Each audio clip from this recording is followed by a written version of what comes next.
De regreso con más, siendo las 9:34 en el Gobierno de la Mañana, Gobierno de la Z101. En este lunes 5 de febrero, qué mejor manera de iniciar una semana clave, importante, en la antesala de lo que será el primero de los dos encuentros, de las dos convocatorias electorales que tiene el pueblo dominicano en este año 2024, la primera de ellas en el marco municipal, que iniciar precisamente con actores políticos, con actores con experiencia. Y en el caso del doctor Roberto Rosario Márquez, hay que decirlo, es una que queremos aprovechar doblemente, porque no solamente viene de la mano de un actor político, coordinador de un sector externo, de un partido del sistema tan importante como es la Fuerza del Pueblo, sino que en su haber, pues, también tiene la experiencia de haber pasado por la institución que, entre otras cosas, organiza y administra el evento más importante, que es el evento electoral de los dominicanos. Una vez más, hace un tiempito que no estábamos junto a él acá en cabina, damos los buenos días y la bienvenida al doctor Roberto Rosario Márquez a este Gobierno de la Mañana. Gracias a ustedes, ¿verdad? Primero,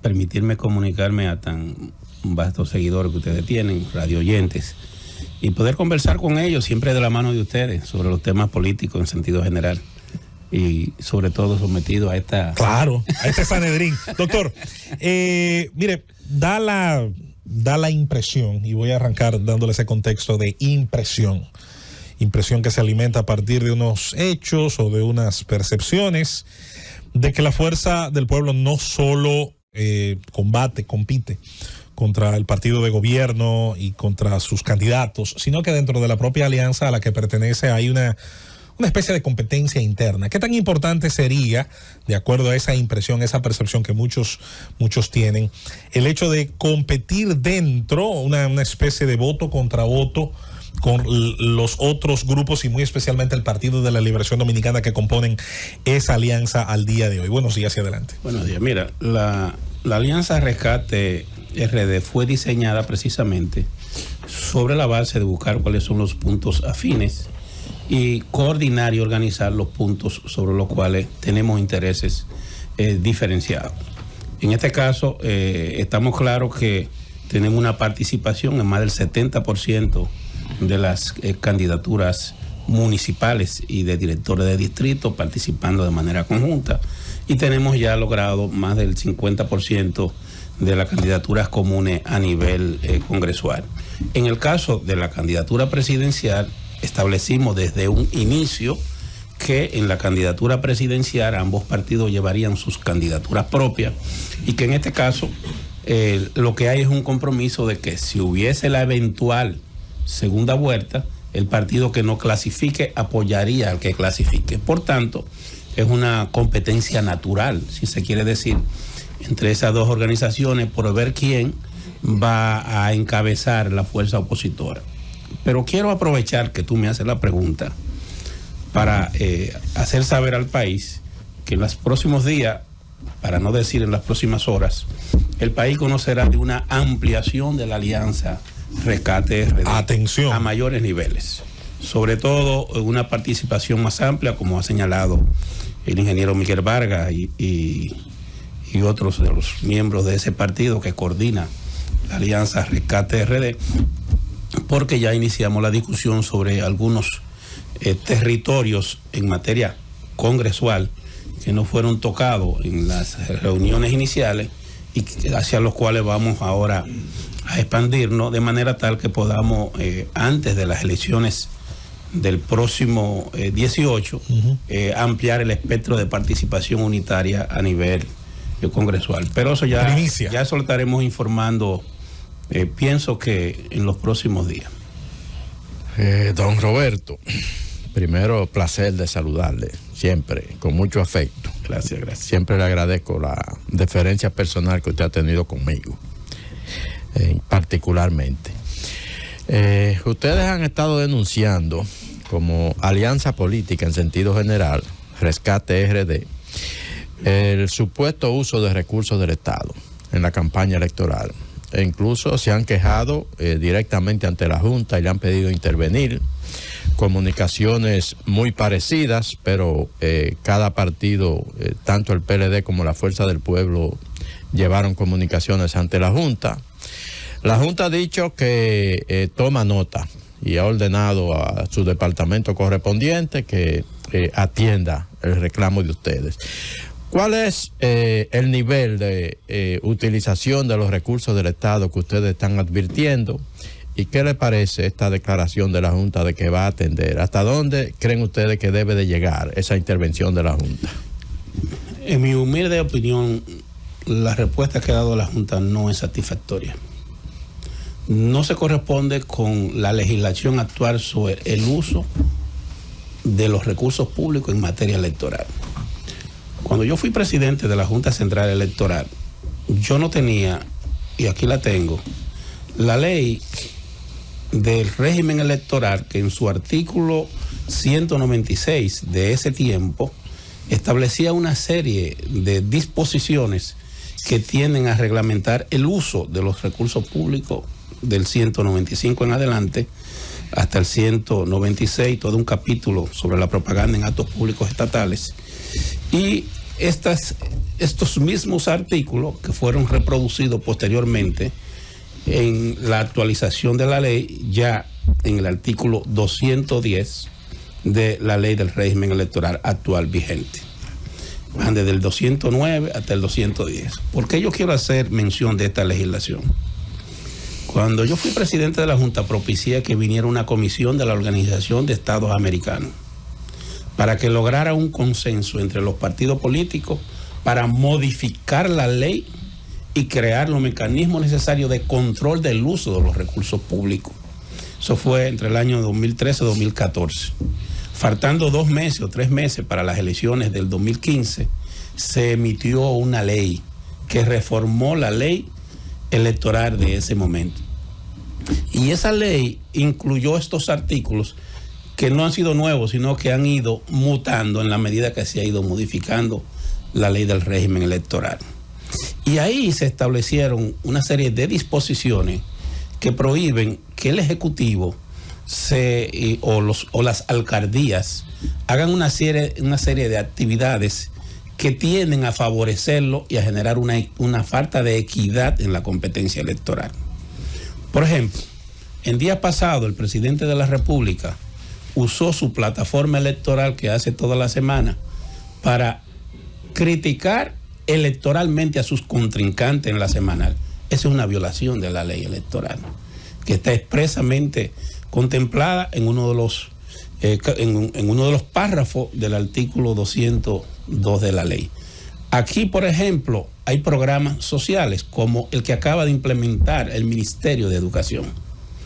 Esos programas sociales son contrarios a la ley, porque esa ley establece que en los años electorales no pueden hacerse programas que no estén contemplados en el presupuesto o que no hayan sido ejecutados un año antes de la elección, porque la introducción de nuevos programas sociales se entiende, según esa ley, que es un ventajismo político de quien tenga el control de gobierno central y de las alcaldías.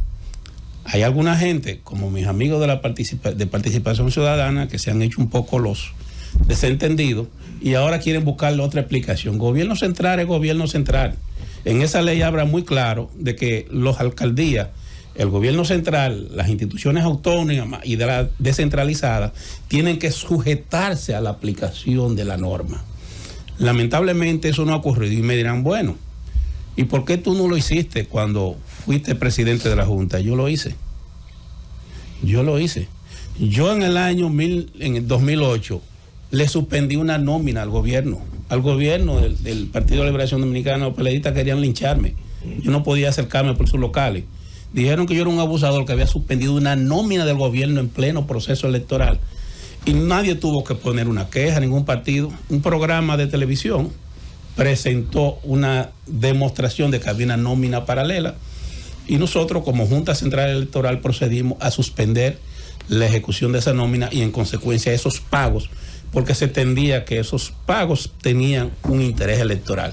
Cuando eso no teníamos la legislación que tenemos ahora, yo diría incluso que quizás fue un exceso de la Junta Central Electoral, pero fue un intento de lograr crear una mayor equidad en la competencia. Y si se buscan, hay una serie de resoluciones que se tomaron tendente a lograr que haya igualdad entre los actores.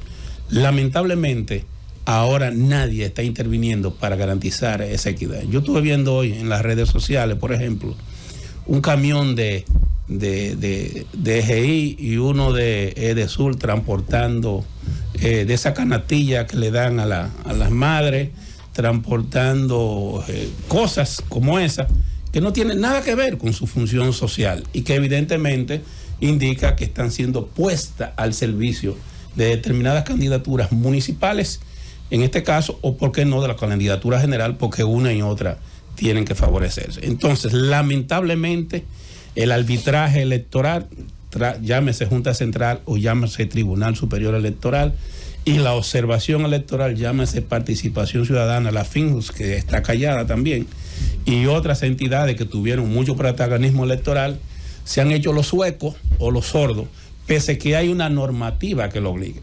La gente tiene que ser coherente. Si usted está en una función, usted no puede ver con el rasero a una parte y a otra de manera diferente. Se supone que si usted está siendo financiado por organismos internacionales como Transparencia Internacional u otro tipo de entidades, usted se le financia con dinero del extranjero para que usted garantice un mínimo de transparencia y de equidad en la competencia. En este caso no la hay. El gobierno está decidido a manejar una narrativa, a imponer una narrativa que ya le está quedando mal. Yo he visto, por ejemplo, que originalmente se decía que se iba a sacar el 80%. Ya bajaron, ahora dice que es el 70%. Antes decían que era el 70% de los votos. Ahora dicen que el 70% de los cargos y alcaldías. Pero ustedes saben cuántos son, el 70%. 110 lo que tienen. O sea, lo que han dicho es que van a conservar lo que tienen, no que van a aumentar lo que tienen. Y yo puedo aprovechar para decirle que no es eso lo que está ocurriendo y lo que va a ocurrir. Lo que va a ocurrir es que en términos de votación, el gobierno no podrá superar el 50% de los votos a nivel general, según las mediciones que tenemos. La oposición va a sacar más del 50%. Y además, para terminar esa idea, el gobierno no podrá mantener las plazas que tiene. El gobierno no va a llegar a 100 alcaldías. Va a sacar menos alcaldías, y menos directores de distrito regional, no de la fuerza del pueblo, sino de la oposición en su conjunto. Doctor, no tire todo, deje que la gente le haga su pregunta, espérese, no tire todo de una vez. Mire, doctor, aunque las encuestas ya no tienen el mismo interés para la oposición que antes era gobierno, pero la oposición, las encuestas, hay muchas encuestas y sirven de medición. Todas las encuestas reflejan que el voto por Leonel Fernández es casi inconmovible, que es un voto muy duro, pero igualmente tiene una tasa de rechazo muy dura también. Sin embargo, todas reflejan una gran cantidad de indecisos, hasta aquellas que parecen ser de alta confesión. Aquellas encuestas que están totalmente a la medida reflejan una gran indeciso. ¿Qué usted diría que pudieran decirle a esos indecisos, la fuerza del pueblo y Leonel Fernández, para que se decidan a votar por Leonel Fernández, habida cuenta que ha tenido varios procesos, periodos electorales, administrativos? O sea, es un candidato, el candidato más viejo de todas las ofertas electorales. Para este momento, ¿por qué Leonel Fernández? Mira, ciertamente el presidente Leonel Fernández es el candidato de mayor edad con la propuesta más joven. Y eso es el resultado de que ha logrado sintonizar con estos tiempos. Para contestar tu pregunta, sin darle de lado, pero qué bueno que me pone el tema. Lo que parece ser es que en este proceso electoral debió votar aproximadamente, yo diría que el 60% del electorado, pero no ocurrirá así.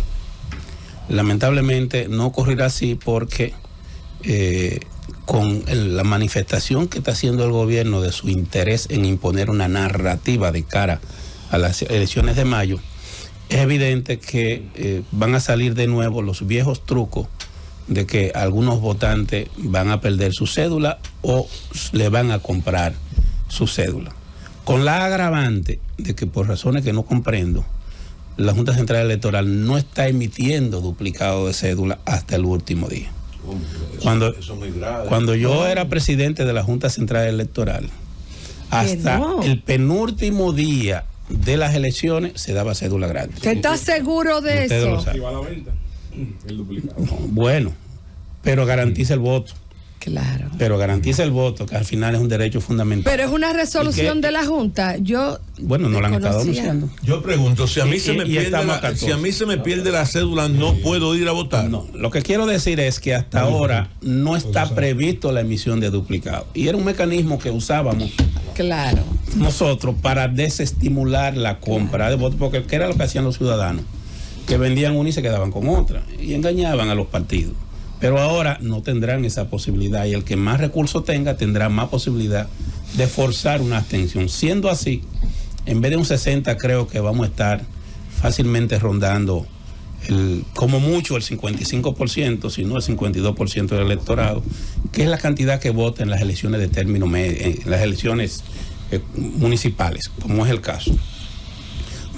Por eso, lo que va a determinar un poco el resultado electoral es la capacidad de movilidad de las estructuras políticas electorales. Y en eso, la combinación de la estructura política del Partido de la Liberación Dominicana y de la estructura política de la Fuerza del Pueblo tiene mayor experiencia y mayor capacidad de movilidad que el gobierno. Aparecerá. Doctor Roberto Rosario, bienvenido. Usted fue presidente de la Junta Central Electoral, conoce perfectamente cómo se maneja y todo lo que conlleva montar un proceso electoral. Desde su organización política han surgido algunas denuncias de irregularidades y denuncias que se piden arreglar e investigar también. Por lo que usted conoce técnicamente, ¿hay alguna manera de que se violenten las elecciones desde afuera en este proceso electoral? Mira, yo más bien diría que la Junta está implementando un sistema más complicado que los anteriores. Los sistemas anteriores, por ejemplo, cuando yo estaba, era un equipo que se usaba para todo el proceso. El equipo servía para escanear, servía para transmitir y servía para totalizar. Ahora son un conjunto de equipos electrónicos que tienen que ser ensamblados en la mesa. Más allá de la buena o mala intención, no me quiero referir a eso. Eso preludia que pudiera haber dificultades en la logística de armar los equipos propia de las personas, no necesariamente de una mala intención de alguien que quiere variar el proceso. Eso lo complejiza. En adición a eso, es evidente que hay debilidades que la propia Junta la ha dado a conocer. En 2 informes que nosotros tenemos emitidos por CAPEL, que vino y hizo una auditoría al proceso, dijo que había debilidades en el proceso. A eso se agrega que hay un joven, a quien no tengo el placer de conocer, que se llama Jochi Vicente, creo que. ¿Ese no es el ministro de Hacienda? No. Jochi Gómez. No será Jochi Gómez. Jochi Gómez. Que ha estado dando una serie de informaciones que no pueden pasar desapercibidas, de revelaciones que supuestamente él hace, de programas y de acciones que él dice que supuestamente se harían desde el gobierno contra el proceso. Yo no tengo por qué creer en lo que diga Jochi Gómez, y como dije, no lo conozco ni he hablado con él, ni tengo por qué negarlo, pero sí tengo por qué prestarle atención. ¿Por qué? Porque antes los procesos electorales se hacían en lo que se llamaba sistema cerrado. Ahora el sistema que se va a implementar es un sistema abierto. Cerrado es que son islas a las cuales en esos equipos tú no podías penetrar, salvo lugares específicos. Ahora la Junta ha dicho que está trabajando para mejorar un tema que tiene que ver con la accesibilidad. Yo pienso que si nosotros logramos que los partidos puedan tener delegados suficientemente experimentados, si logramos que se emita un acta y que esa acta de ese conteo manual se le entregue a cada delegado, no habría mayores dificultades, porque cualquier situación que se produzca sería subsanable. Más bien yo diría que lo que falta un poco de aquí a que lleguen las elecciones es que los partidos políticos, sus delegados y la Junta Central Electoral logren consolidar un poco la relación y superar cualquier dificultad que haya. Hay gente que malinterpretó lo que dijo el delegado del PLD y yo quiero aclararlo, sin ser PLDista. Cuando él dice que de la fuerza del pueblo, cuando él dice que ellos hackearon el sistema, eso se ha visto como algo escandaloso. Puso un huevo ahí. Pero mire, ¿para qué son las pruebas? Precisamente. Las pruebas son para probar los sistemas. Cuando yo estaba en la Junta Central Electoral, nosotros hacíamos una prueba. Nosotros contratábamos personas para que trataran de vulnerar el sistema y contratábamos los contrarios a esa persona para que lo impidieran. Y de esa manera nosotros podíamos probar hasta dónde el sistema era fuerte.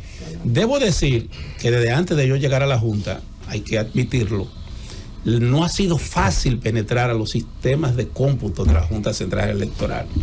Los problemas que se han producido siempre ha sido desde fuera, básicamente en el llenado de las actas, que te cambian un número, pero en el centro de cómputo propiamente. Es más, le voy a poner un ejemplo. En las elecciones del 2016, ¿verdad?, que se hizo, hubo un momento que una persona cometió un error de digitación en la publicación, pero no, el error no fue en el centro de cómputo propiamente, porque el sistema del centro de cómputo de la Junta Central Electoral hasta ahora es un sistema robusto. Siempre los problemas que ha habido es desde fuera. Lo que hubo, por ejemplo, en las elecciones de febrero del año pasado no fue en el centro de cómputo, fue en los nuevos equipos que se utilizaron fuera del centro de cómputo. Lo que uno no entiende, don Roberto, lo que me parece contradictorio, don Roberto Rosario, las declaraciones que usted da de seguridad, que van a tener más de un 50% en las elecciones, la alianza Rescate RD. Sin embargo, uno ve cada día, cada semana, un nuevo elemento contra la confianza de la Junta Central Electoral. Recusan un juez, un miembro de ese organismo, que con una trayectoria prístina.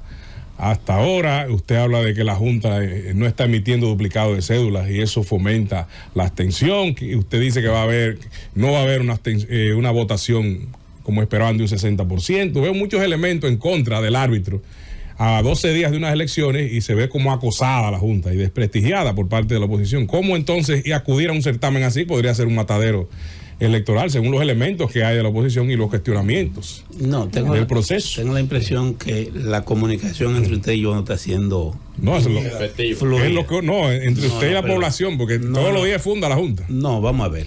Si vota un 50, un 60, yo no estoy culpando a la Junta.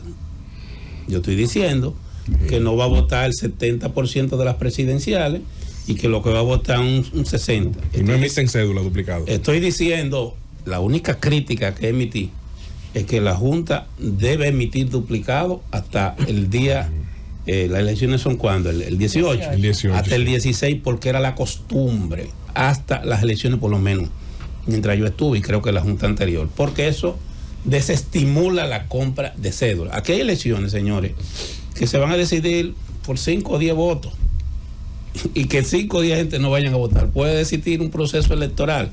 Entonces, lo que yo diría es que todavía hay tiempo, quizás, de poder implementar un programa que garantice que nadie deje de votar porque se le impidió mediante el uso de recursos comprando su voto.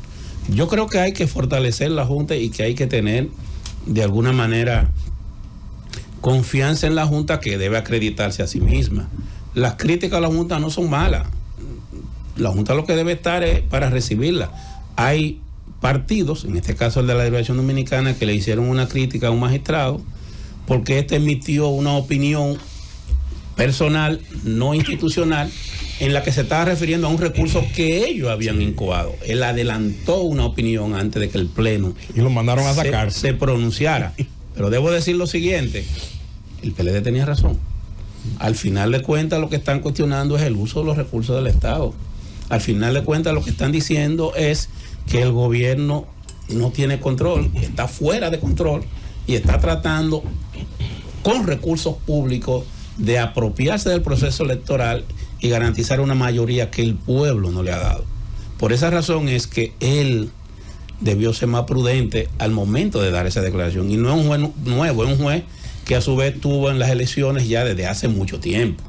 Es decir, viene con suficiente experiencia para saber que lo que él hizo no se hace. Con respecto al tema de la votación o del margen de personas que se queden sin votar, el compañero Felipe Romero hizo un comentario muy interesante, en mi opinión, muy prudente el pasado día viernes, y yo creo que es un señalamiento a la política dominicana en general, más que un partido político. Te felicito, creo que bien vale la pena que mucha gente lo vea, el comentario del pasado viernes de Felipe, que por cierto tiene su turno ahora. Gracias José Luis. Roberto, vemos un presidente como jefe de campaña de su partido. Yo creo que él está haciendo lo correcto, porque él es el líder de ese partido, ha asumido, hemos visto cómo en muchos territorios ha ido 3 y 4 veces, y se ha definido esta campaña electoral de medio término como la madre de toda la batalla, pero en medio de un entorno político, económico sobre todo, un poco no deseable para el país. Caída de las exportaciones, ahorita hacíamos un comentario. El sector agropecuario totalmente abandonado. Hay que ver lo que ocurrió en Europa este fin de semana con los productores agropecuarios. Hemos visto cómo el tema de la MIPYME, con el anticipo a empresas que facturaron en una economía en crecimiento el año pasado, X cantidad de recursos, pero que en una economía de este año que se ralentizó en 2.4%, tienen que pagar los mismos impuestos de ganancia que tuvieron una economía de crecimiento del año pasado, que es el 1.5% de anticipo. Entonces, en medio de un panorama así, la pobreza aumentó, estamos hablando de un nivel de pobreza de un 21% a un 26%. Préstamos por encima de los 37 mil millones de dólares en 41 meses de gobierno. Entonces, me gustaría ver en medio de esa panorámica qué posibilidades reales hay de que este proyecto relacionista pueda ser exitoso en medio de una situación de incremento de precios y de falta de recursos para poder satisfacer las necesidades básicas, servicios carísimos. Mira, el gobierno tiene un problema. Es un presidente en campaña, obviamente. Pero está bien, él está promoviendo su candidato. Y en mi opinión, está corriendo un riesgo. El riesgo que está corriendo es que el resultado electoral le sea adverso y eso se transfiera después en una derrota a sí mismo. Pero él tiene derecho. A mí me agrada que el presidente esté en campaña, sobre todo porque si usted observa, el presidente está yendo 2 y 3 veces a determinados lugares. Cuando un presidente va 2 y 3 veces a 2 o 3 municipios, porque está débil en ese lugar y porque él sabe entonces que tiene posibilidades de perder. Yo diría que el presidente se siente preocupado e inquieto con Santiago. Se la está poniendo fácil. Con Santiago de los Caballeros. Está preocupado e inquieto, por ejemplo, con San Cristóbal. Está preocupado con una serie de lugares donde el presidente está tratando, Santo Domingo Norte, por ejemplo, de ver cómo incide en una decisión que ya han tomado esos pobladores. Para mí es un error desde el punto de vista estratégico que está cometiendo el presidente, porque está poniendo su cabeza a depender de un resultado electoral que no controla. Porque en las elecciones municipales el liderazgo nacional no necesariamente arrastra tanto. Hay un margen del liderazgo local que se puede imponer y ese liderazgo local puede conducir a una solución diferente a la que el presidente espera. Ahora bien, si el presidente no tiene ese 70% que está anunciando que no lo va a tener, va a ser una derrota y va a contribuir a construir una narrativa en su contra y va a demostrar que es frágil y débil frente al proceso electoral. Mire, hasta el día de hoy, salvo el caso de Bukele, hasta el día de hoy en democracia plena, y debo aclarar eso, en democracia plena, ningún gobierno se ha reelecto en las crisis que ha tenido. Y el nuestro es un gobierno que se beneficia de una democracia estable y por eso no se ha generado una crisis mayor que la que hay en otros países. Por ejemplo, no hay una situación como la que hay en Argentina o como la que hay en Venezuela. Porque somos una democracia que en todos estos tiempos, y por qué no, hay que darle el margen de reconocimiento a los gobiernos del Partido de la Liberación Dominicana en estos años, en todo estos tiempos ha sido una democracia estable. Sin que, no significa que sea perfecta, pero sí estable. Ahora, también es verdad que ha llegado a un nivel de la mayor inequidad que ha tenido en todos los tiempos. Y que es raro. Hay la mayor inequidad frente al gobierno que ha manejado el mayor presupuesto en toda la historia de la República en los últimos 100 años. Ningún gobernante ha manejado tanto dinero como ha manejado Luis Abinader, porque ningún gobierno se había endeudado tanto como, es más, no un gobierno, no, pueden reunir todos los gobernantes desde antes del 20 hasta el 50. Pueden ir un poco más y nunca habían administrado tanto una pandemia, dinero por ejemplo, como ha administrado Luis Abinader. Ha administrado la pandemia, pero aún así ya tenemos 3 años de pandemia.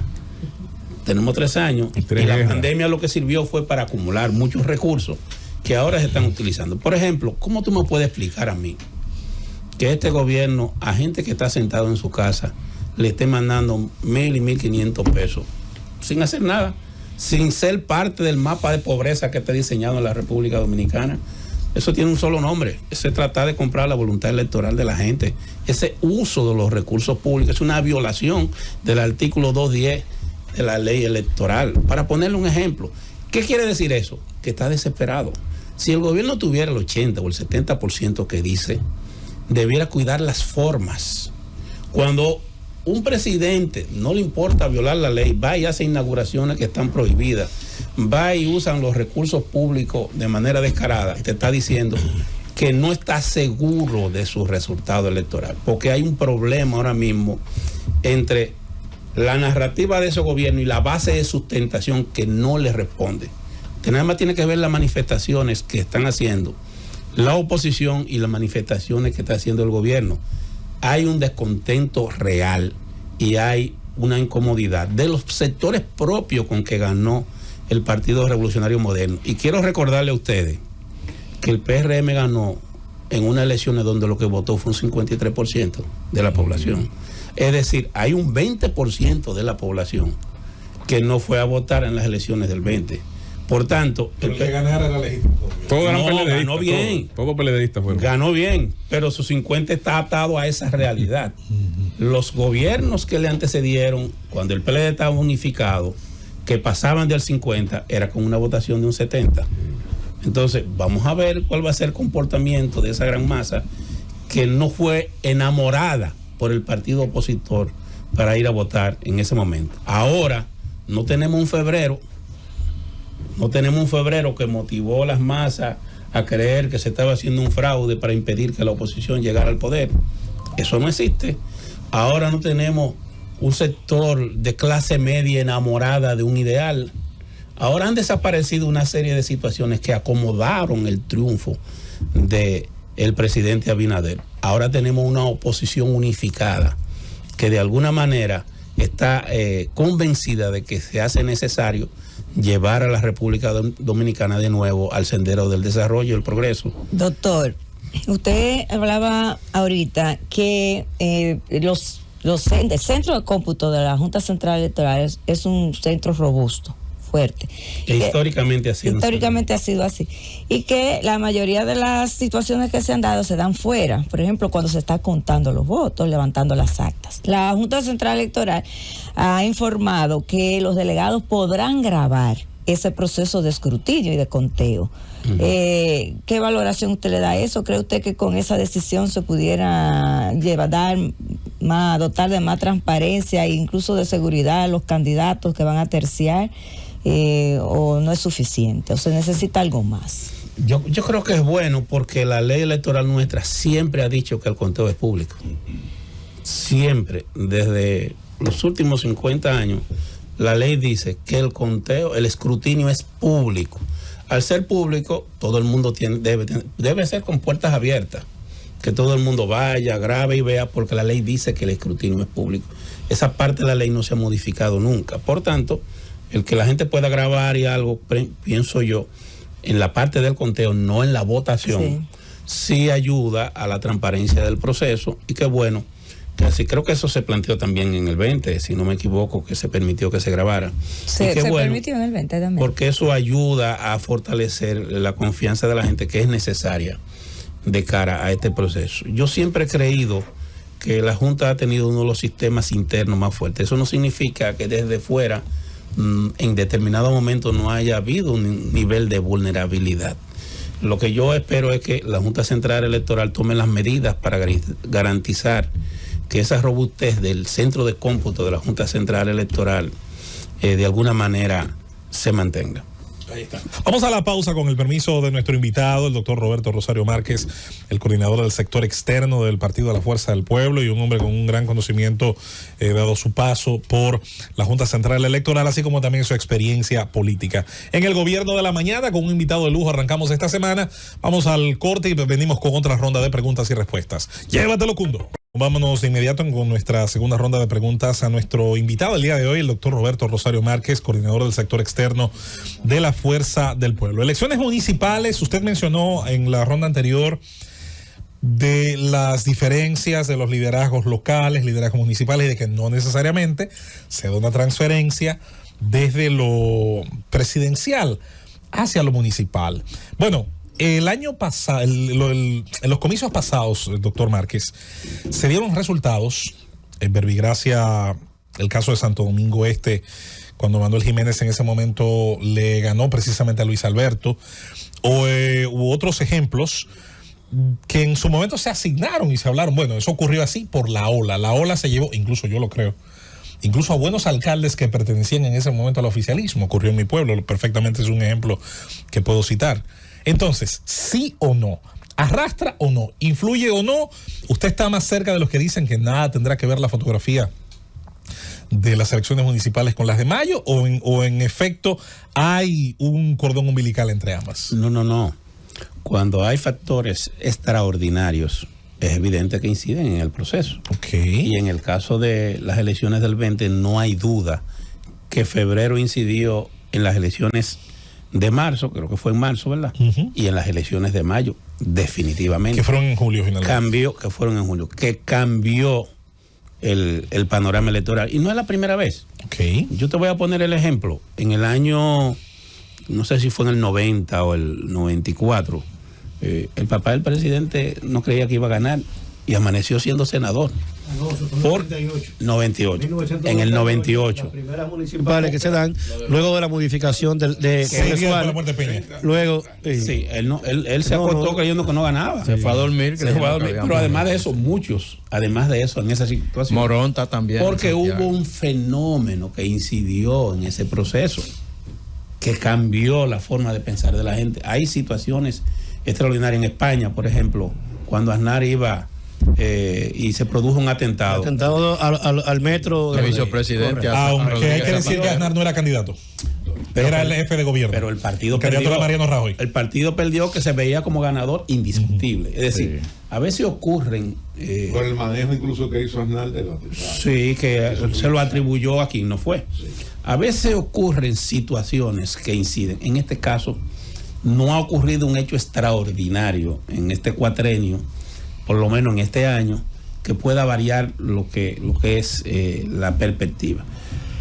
Obviamente hay liderazgos locales que trascienden a veces los procesos. Para ponerte un ejemplo, cuando nosotros negociamos en las elecciones pasadas con el Partido Revolucionario Moderno, el PRM no tenía candidato en La Romana, no tenía candidato en Pedernales, no tenía candidato en una serie de lugares donde en Monteplata o en Samaná, donde en las negociaciones yo dirigía el equipo de la Fuerza del Pueblo que negoció con el PRM, y ellos nos ofrecieron a nosotros esa senaduría porque ellos estaban conscientes que no ganaban. No logramos ponernos de acuerdo porque los compañeros que nosotros teníamos decidieron quedarse en el PLD.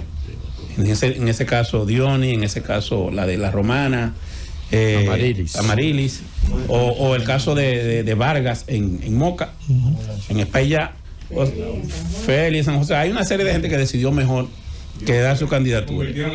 Entonces, ¿qué pasa? Sin embargo, llevaron un candidato y la ola trajo a que Iván salió senador de La Romana, y así y en Moca ganó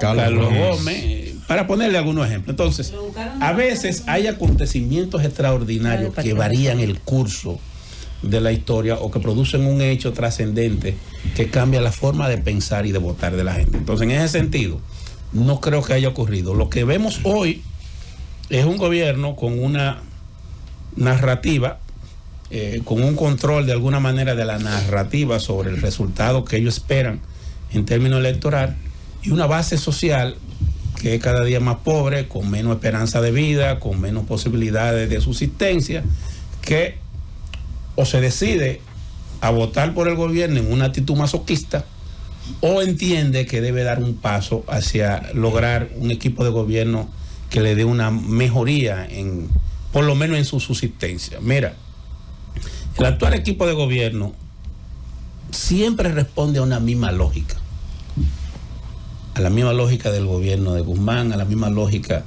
del gobierno de Hipólito Mejía, a la misma lógica de Salvador Jorge Blanco. Ellos deprimen el sector productivo nacional y fortalecen el sector comercial. Y eso trae como consecuencia más pobreza.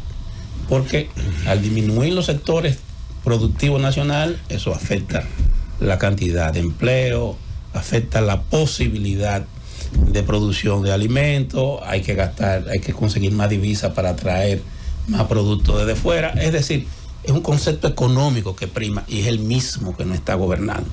Por eso el aparato productivo nacional está prácticamente quebrado. Tienen problemas los productores de cerdo, los productores de pollo, tú que eres de Moca lo sabes. Los de huevo. Tienen problemas los productores de huevo. Pero también los de cacao, de café. Tienen problemas los productores nacionales de los diferentes rubros agrícolas, porque no es un gobierno que le preocupa eso. Por eso iba tomando medidas para fortalecer las importaciones y disminuir las exportaciones. Y por eso tenemos que aquí productos nacionales nuestros se ven aplastados con la cantidad de productos extranjeros que de alguna manera son protegidos en su país, pero aquí están libres para competir contra el nuestro. Entonces, es un concepto de gobierno. Y ahí voy a aprovechar para dar oportunidad a que mi amiga pueda hacerme otra pregunta. Aquí hay un orden y yo sí lo acepto. A que mi amiga pueda a hacerme lo mejor otra me pregunta. toca a mí, pero Una de las cosas. No, pero yo sé. Una de las cosas. A mí no me gusta que me sepa. Una de las cosas que distingue al presidente Leonel Fernández es que en sus gobiernos, de alguna manera, se le dio continuidad a las políticas de Estado para garantizar que haya un sistema productivo que se corresponda con la programación y la necesidad que necesita el Estado y el gobierno dominicano en cada coyuntura.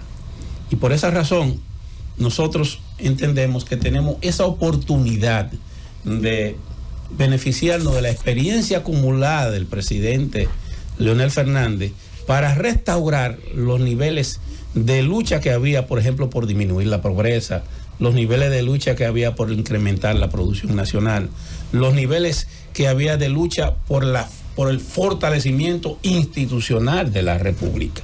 Esa oportunidad la tenemos, pero para tenerla necesitamos que venga otro concepto en la administración pública, porque el que tenemos actualmente, el criterio, la línea que prima en quienes nos gobiernan, no tiene que ver con el fortalecimiento de lo nacional, sino que más bien lo que se busca es el aumento de la riqueza sin importar hacia dónde llega o hacia dónde va esa riqueza. Una pregunta en dos vertientes, Roberto. Primero, nacionalmente, sobre las elecciones otra vez. Puede ser breve incluso la respuesta. Dice el presidente de la Junta, o dice la Junta, que los dominicanos pueden dormir tranquilos y levantarse a votar el día 18, que habrá transparencia garantizada. Me gustaría saber si ustedes como Fuerza del Pueblo comparten esos criterios. Lo otro, te quiero llevar al plano internacional. Tú fuiste presidente de la Junta en un momento en que la Junta incluso llegó a ser presidenta de la Unión Interamericana de Organismos Electorales, la UNIORE. ¿Y la Mundial? Y la Mundial, la UED también. Y la Junta era un organismo, creo que todavía conserva la Junta Central Electoral, ese prestigio a nivel internacional. Llegó a asesorar a otros organismos internacionales. ¿Qué está pasando, Roberto Rosario, en América Latina? Que algunos organismos electorales se están involucrando en decisiones que van contrario a lo que debe ser el espíritu de un tribunal arbitral en procesos electorales. Cito 3 casos: Venezuela, Nicaragua y ahora El Salvador. Bueno, lo que pasa es que tú has puesto 3 ejemplos de 3 países que no están necesariamente en el concepto de democracia que nosotros tenemos o al que aspiramos. En el caso de Venezuela, es un país que de alguna manera tiene un partido que controla todo el sistema, y al controlar todo el sistema, desde el ángulo electoral se le pone mucha traba a la oposición. Eso lamentablemente no repercute en beneficio del pueblo venezolano, ni da una imagen de democracia como la que debemos tener. El órgano electoral de Venezuela también de alguna manera ha estado sometido a las presiones internacionales, lo que crea una crispación que no sé hasta dónde influye en el comportamiento de ellos. Por ejemplo, Estados Unidos varias veces ha tomado medidas contra el órgano electoral de Venezuela y contra los integrantes del órgano electoral de Venezuela. En el caso de Nicaragua, no hay duda de que Daniel Ortega y la familia Ortega decidió abandonar el sendero democrático, en mi opinión, y están por una ruta que no es democrática. Y Bukele es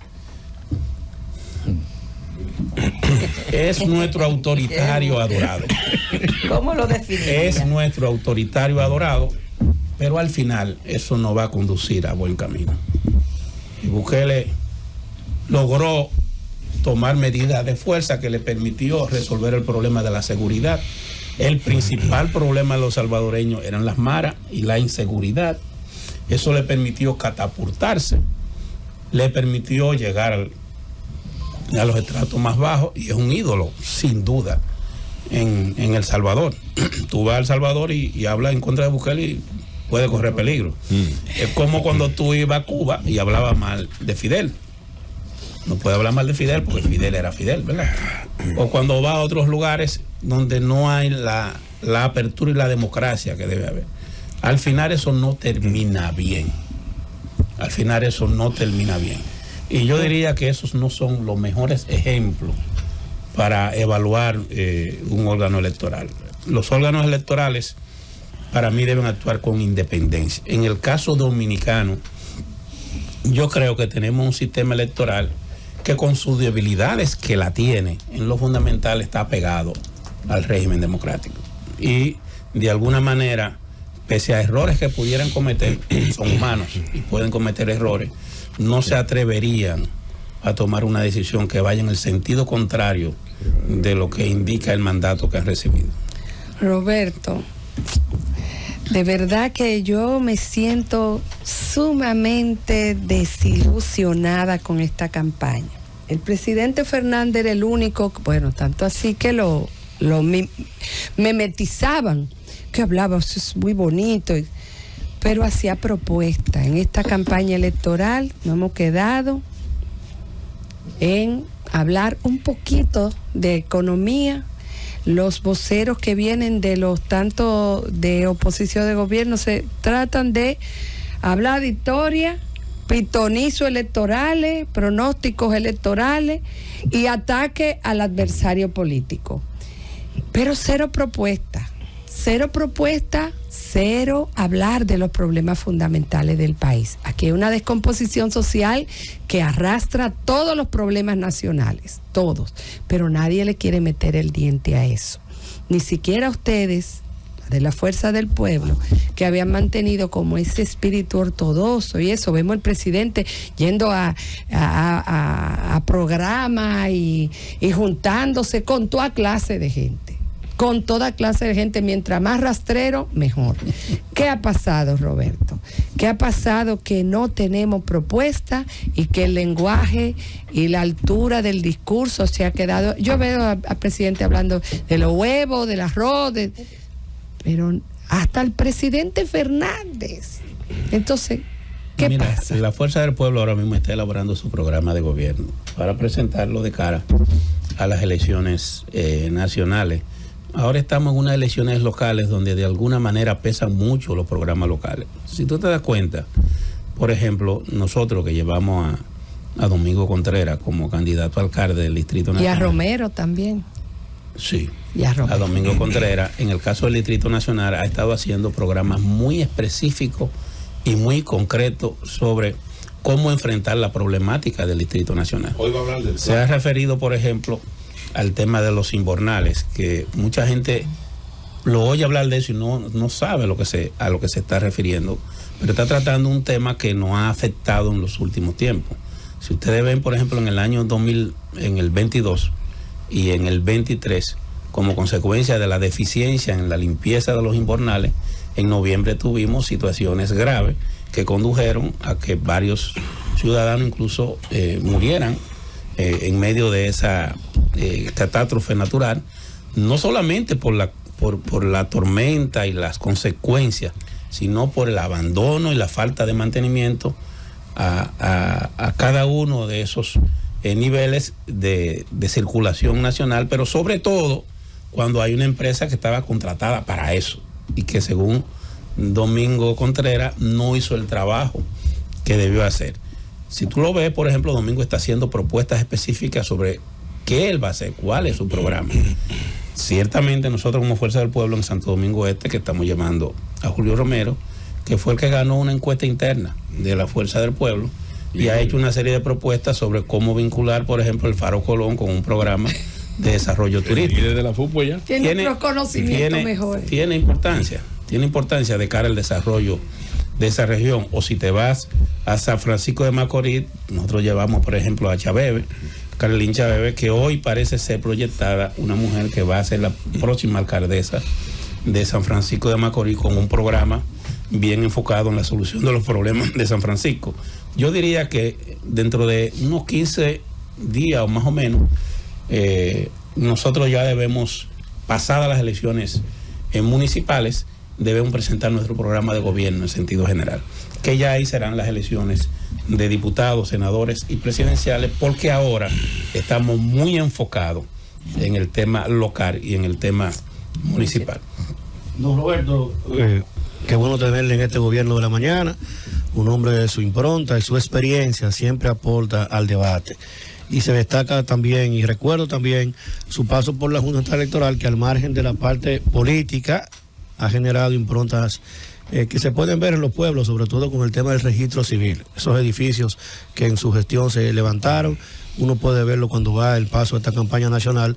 En cada pueblo hay una buena oficialía de Estado Civil, un buen edificio que aloja y que le da nivel y la legitimidad que necesita el registro civil dominicano, y que sé que por ello ha pagado un precio alto. Se desrastrerizó la Junta yendo a buenos edificios. Se ven en cada uno de los pueblos mucha dignidad, y se ve una muestra del paso de don Roberto por la Junta, y eso se destaca, y en mi caso con mucha humildad lo recuerdo de buena forma.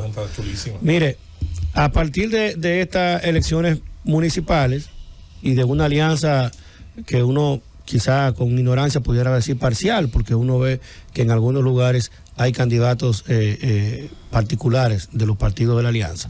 Sin embargo, en términos generales, ¿cuál sería la proyección? No de porcentaje de partidos, sino que la Fuerza del Pueblo tendría de alcaldes y alcaldesas a partir de este 18 de febrero. ¿Cuál piensa usted que sería esa correlación de alcalde de la Fuerza del Pueblo que pudiera tener a partir de que solo veo a Aquilino Serrate, el diputado de Santo Domingo Este, que también está compitiendo con mucha fuerza allá, pero fuera de Aquilino no veo muchos como que sean autóctonos de la Fuerza del Pueblo? Sí, mira, en primer lugar agradecer el comentario que hiciste, que aprovecho, a veces la gente se confunde. Si me preguntaran a mí ¿cuál fue mi principal aporte en la Junta?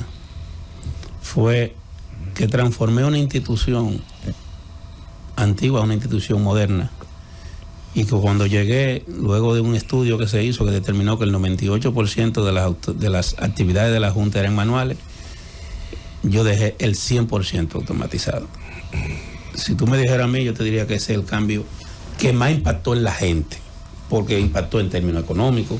Y además de eso, como tercer elemento, que logré eliminar la mafia que había con el nombramiento de los oficiales civiles y convertí esos ingresos privados en ingresos públicos. Lo que yo pensé que iba a hacer el gobierno del PRM con la Cancillería, que terminando este cuatrienio todavía no ha hecho con los cónsules, pero bien, cada cual hace lo que puede. Mira, yo diría que la Fuerza del Pueblo llegó al acuerdo posible con el PLD, el PRD y otras organizaciones que le apoyaban. Y tenía que compartir espacio. Lo que hicimos es que buscamos los candidatos que mayor fortaleza tenían en cada uno de los lugares. Y en muchos lugares, aunque nosotros creíamos que teníamos el mejor candidato, decidimos que era mejor priorizar la alianza a ir separado en esos procesos, en el caso nuestro. Pero sí hay lugares donde nosotros llevamos buenos candidatos que entendemos que tendremos un buen desempeño. El caso de La Romana, o el caso de Higüey, el caso de Santo Domingo Norte, el caso de Pedro Brán, el caso de Santo Domingo Oeste, que son lugares de cierta fortaleza, el caso de San Cristóbal y de Jaina. Las encuestas que nosotros tenemos nos dan que la principal fortaleza de la Fuerza del Pueblo está en el Gran Santo Domingo, incluyendo el Distrito Nacional, en el sur y en parte del este. Pero tenemos que hacer un mayor esfuerzo en la región del Cibao, que es el baluarte, digamos, donde está un poco más fuerte el Partido Revolucionario Moderno, pero la compensación es que también es el lugar donde más fuerte está el PLD. Eso nos permite a nosotros como alianza poder competir en condiciones ventajosas, entendemos nosotros. En el caso de Higüey, ¿usted proyecta que la Fuerza del Pueblo puede ganar Higüey a nivel municipal? Sí. La Fuerza del Pueblo lleva ahí a Yonina como candidata a alcalde, que aporta a la Fuerza del Pueblo, pero que va por la alianza PLD, PRD y Fuerza del Pueblo, por una serie de situaciones específicas que se dan, porque lo que pudiera ser la fortaleza de mi amiga Karina es su debilidad. Ahí no necesariamente hay un acoplamiento, pero vamos a ver. Nosotros entendemos que tenemos una buena posibilidad de ganar la senaduría con el candidato que lleva el PLD por la alianza, que es Juan Julio, tú conoces. Es vocero, un buen diputado. Y es una persona de mucha influencia allá en... Comunicador, dueño de emisoras allá. Así es. Juan Julio es un gran legislador. Juan Julio tiene muchas posibilidades de ganar. Y obviamente en Higüey, es un buen candidato. Yo no hablo de ganar. Yo te diría que nosotros, creo que es complicado, pero yo te diría que nosotros vamos a tener no menos de 25 alcaldías importantes. Roberto, no menos. Graben esto. Pueden ser más. Y le garantizo que serán más de 70 distritos municipales. Y voy más lejos para terminar la idea. La oposición va a sacar más votos que el Partido Revolucionario Moderno en las elecciones. La oposición. Y de igual manera, la oposición, el gobierno no podrá mantener los 110 alcaldías. Que cuando ellos hablan del 70%, fíjense que el PRM lo que dice es que va a sacar el 70% de los cargos municipales. ¿Ustedes saben cuánto es el 70%? 110 es lo que tienen. 110 es lo que tienen. Roberto, eso quiere decir, con lo que se han ido del PLD, recordándole al país que lo que tenemos es lo que sacamos más un 35% que vino hacia el partido. Y siguen llegando. Roberto, los pronunciamientos que hizo el expresidente Danilo Medina sobre que Abel Martínez iba a ser el candidato a la presidencia de la alianza, todo el mundo está apostando a su candidato a la presidencia. Ustedes en su caso están apostando a que Leonel Fernández va a ser el candidato a la presidencia. Pero soltemos todas esas teorías. Imaginemos que sí, que sería Abel. ¿Todos ustedes se unirían a esa campaña electoral? El candidato que surja de Rescate RD será el candidato de la oposición. Nosotros estamos convencidos que va a ser Leonel Fernández, y el presidente Medina, como es normal, está convencido que va a ser Abel. Es lo normal, es lo que pactamos. Pero irían todos juntos sin ningún tipo de pero. El candidato de Rescate RD va a ser el de todos, de mí y de todos. Yo pienso que el presidente Fernández está muy cómodo ahora mismo electoralmente respecto a los demás contendientes dentro de la alianza, para aclarar. O sea, el presidente Fernández, todas las encuestas, incluyendo la que hace el gobierno, que son el 99% de ellas, todas las encuestas, del 99% de las encuestas, incluyendo la del gobierno. La Galo, incluyéndola. Dice, todas, la Galo que no es hoy. ¿Hay un pacto firmado? Ese pacto está en el aire, Roberto. ¿El pacto está firmado de...? El pacto, no, el pacto ahora mismo, como te digo, está acordado y se notificó ya en lo municipal, y en lo congresual se notificó a la Junta, ahora recuerdo. Pero hay un tema. Y además de eso, aprovecho para reiterar que en el curso de los próximos días y las próximas horas se anunciarán nuevos pactos en el nivel de senadores y en el nivel de diputados. Esa alianza posible que usted dijo que se pudo hacer a nivel municipal, entiendo que ustedes cayeron en una especie de gancho, porque el PLD tiene una narrativa. Desde octubre, dijo Abel Martínez, propuso que quien saque más votos municipales sea quien encabece la boleta. A mí me gusta esa propuesta. Es el discurso de Danilo Medina. ¿Usted la apoya? A mí me gusta la propuesta. Porque el PLD encabeza en las principales plazas. Distrito Nacional, Santiago. ¿Tú creías Mira, que este vaquero no le iba a hacer frente a ese? Y quizá usted inteligentemente le sacaron el cuerpo en Santo Domingo Este, apoyaron a Julio Romero, pero si fue un poco tarde ya, porque Santiago, la capital y demás. Vamos a verlo. El PLD puede encabezar vamos a verlo de esa brújula. Vamos a verlo de esta manera. Va a marcar en el recuadro Fupita. Vamos a verlo de esta manera. Santo Domingo Este son 700,000 votantes.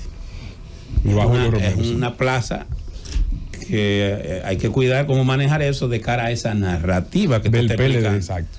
Y la nuestra, no el PLD y la nuestra. Mira, el que es de la Fuerza del Pueblo y va a votar por Domingo Contreras, es en la boleta de la Fuerza del Pueblo que va a votar en el número 3. Eso es lo que dice Fernando Ramírez.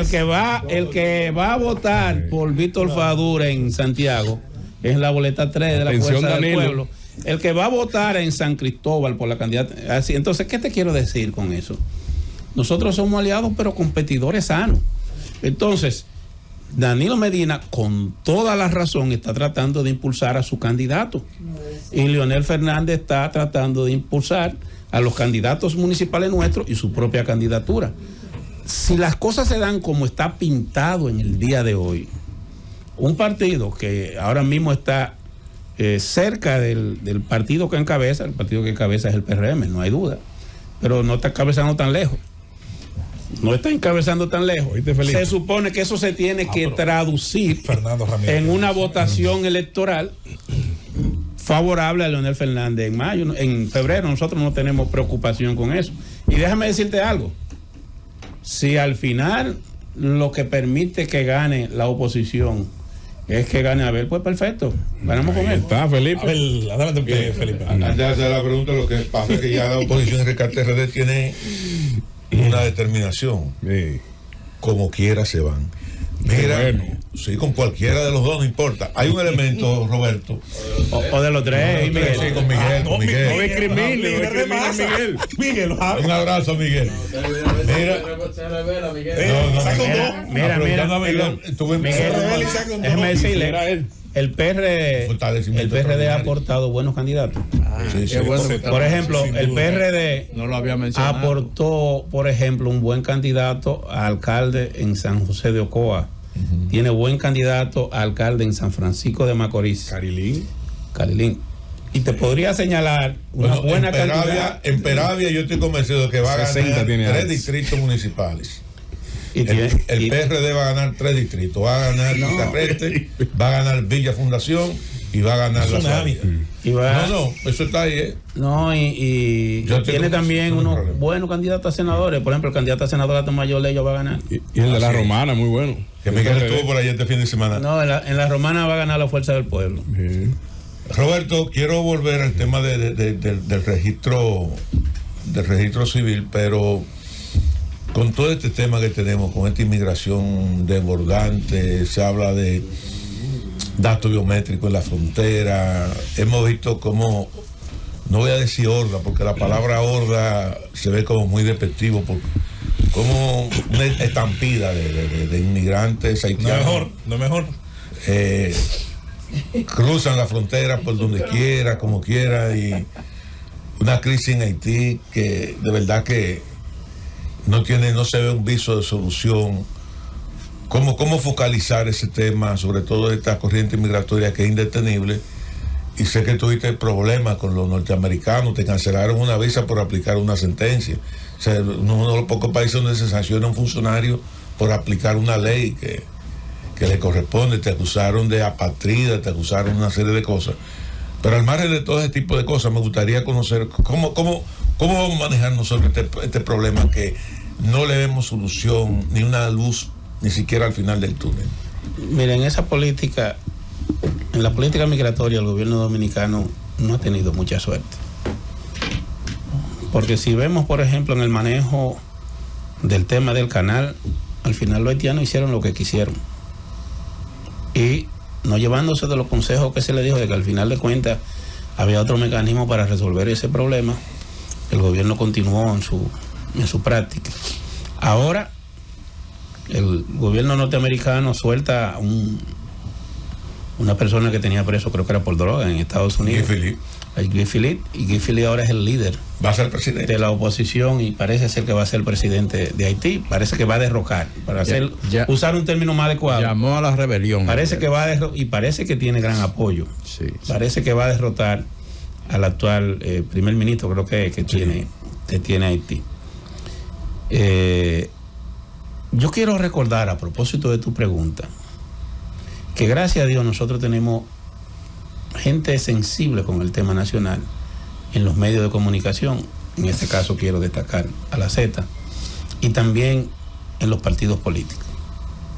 Porque si ustedes recuerdan, a propósito de lo que tú dices, este gobierno intentó introducir una ley que obligaba a la República Dominicana a tener que aceptar a todos los nacionales haitianos que, como consecuencia de un problema de inestabilidad y víctima de la violencia de Haití, tuvieran que cruzar a la República Dominicana. Y este gobierno trató de introducir una ley que establecía que todo inmigrante haitiano que entrara aquí y declarara que estaba siendo objeto de persecución en Haití, había que darle comida, había que darle trabajo y había que darle una vivienda. Lo que nosotros no le damos a los dominicanos. Eso iba a pasar y no pasó, porque el proyecto de ley que sometió el Poder Ejecutivo recibió la repulsa y el rechazo de toda la población. El tema que está pasando con Haití es de mucho peligro, porque va a implicar un mayor éxodo del que tenemos hacia la República Dominicana, que es más de lo que se registra. En la República Dominicana ahora mismo no solamente estamos sufriendo, estamos cargando con el tema de las parturientas haitianas, con el tema de la utilización del presupuesto de salud en atención a los nacionales, a las nacionales haitianas que cruzan hacia aquí, sino que estamos viendo también disminuido lo que es el servicio a los dominicanos por el uso también del presupuesto en educación y en otras áreas fundamentales hacia los inmigrantes. Pero no se olvide que esa ley de erradicación de la mujer, eso mismo se intentó pasar bajo la ley de erradicación de violencia a la mujer, que es un proyecto de Félix Bautista. Lo mismo, el mismo comité de refugiados, todo ese estatus que tenía la otra ley, la quisieron pasar a través de Félix Bautista en su propuesta. Porque, bueno, la Fuerza del Pueblo como partido, desde que tuvo conocimiento de un proyecto con ese texto y contenido, lo rechazó. Y lo rechazó con mucha fortaleza y mucha inquietud. Si alguien de manera individual sometió un proyecto en esa tesitura, no es la posición de la Fuerza del Pueblo. Y así quedó definido en el momento en que tuvo que fijar posición sobre ese tema, porque nosotros en relación al tema nacional tenemos una posición muy definida. Por esa razón yo diría, Felipe, que hay un peligro real para la estabilidad económica de la República Dominicana, porque si se dan los acontecimientos que ya están en curso, si llegan a cristalizarse exitosamente en Haití, la economía dominicana se va a resentir, porque el éxodo de haitianos hacia aquí va a ser mayor y la presión de los organismos internacionales hacia la República Dominicana también va a ser mayor. Por esa razón necesitamos un presidente que esté dispuesto a resistir esas presiones, a enfrentarla y a garantizar que la soberanía nacional dominicana en materia política y en materia alimentaria sea preservada. Doctor, la alianza estableció que se iba a dar a nivel municipal, a nivel congresual, y que para las presidenciales, si el candidato de la alianza, de uno de los partidos de la que conforman la alianza, quedaba en segundo lugar, pues los demás lo apoyarían. Pero de un tiempo a esta parte se ha estado debatiendo mucho, a veces vemos intenciones ahí no muy sanas, ha habido mucho ruido en relación a que se pudiera dar algo que no estaba establecido en la alianza, y es que para la primera vuelta haya una alianza entre los partidos de la oposición y PRD, PLD, Fuerza del Pueblo, y que se lleve para primera vuelta un candidato consensuado. ¿Eso es posible? ¿Es cierto? ¿A qué se deben? ¿Están fundamentados esos rumores? Eso no se ha discutido ni en la dirección de la Fuerza del Pueblo, ni en las reuniones. Yo soy quien encabeza la comisión del partido que participa en la Alianza Rescate RD, y eso nunca se ha discutido ahí.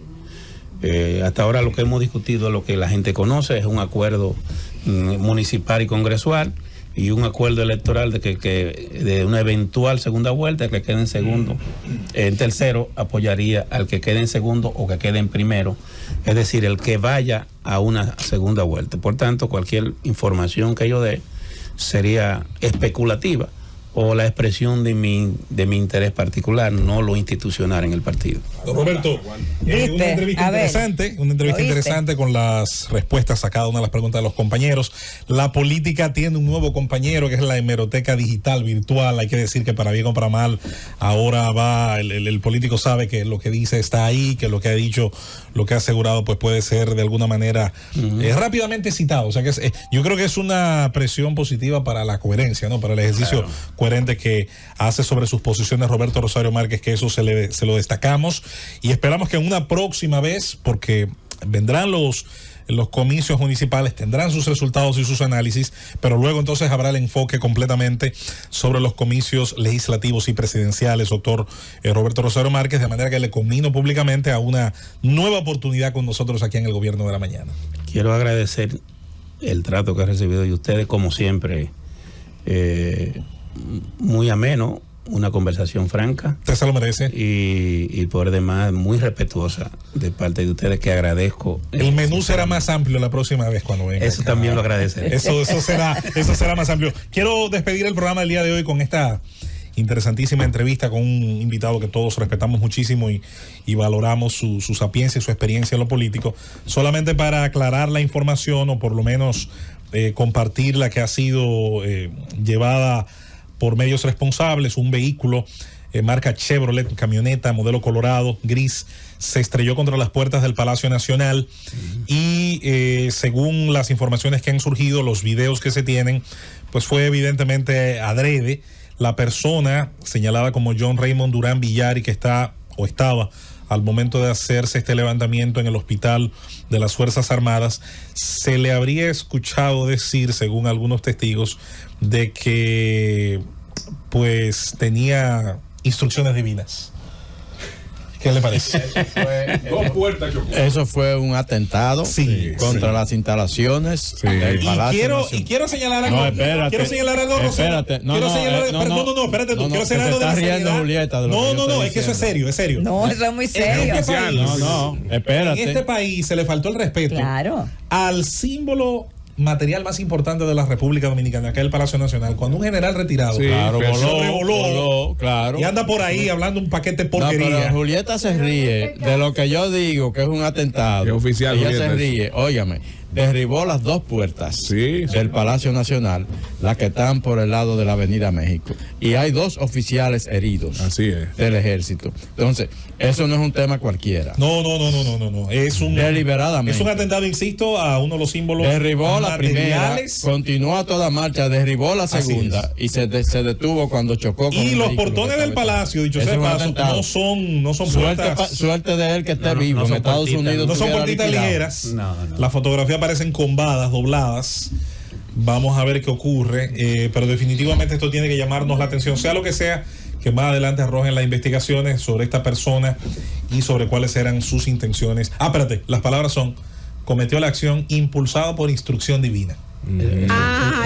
Eso lo que indica es que el fanatismo está llegando lejos. Está fuerte. Fíjate, que loco anda no es nada que no es nada que nosotros podemos celebrar, instrucción divina, lamentar, que eso indica el que lo instruyó divinamente le dijo que cometiera un atentado contra el Palacio. Señores, la salud mental de los dominicanos. Gracias, doctor. La Casa Blanca tuviera liquidado. Gracias a ustedes. Cerramos aquí el Gobierno de la Mañana. Liquidado tuviera. Llévatelo, Cundo.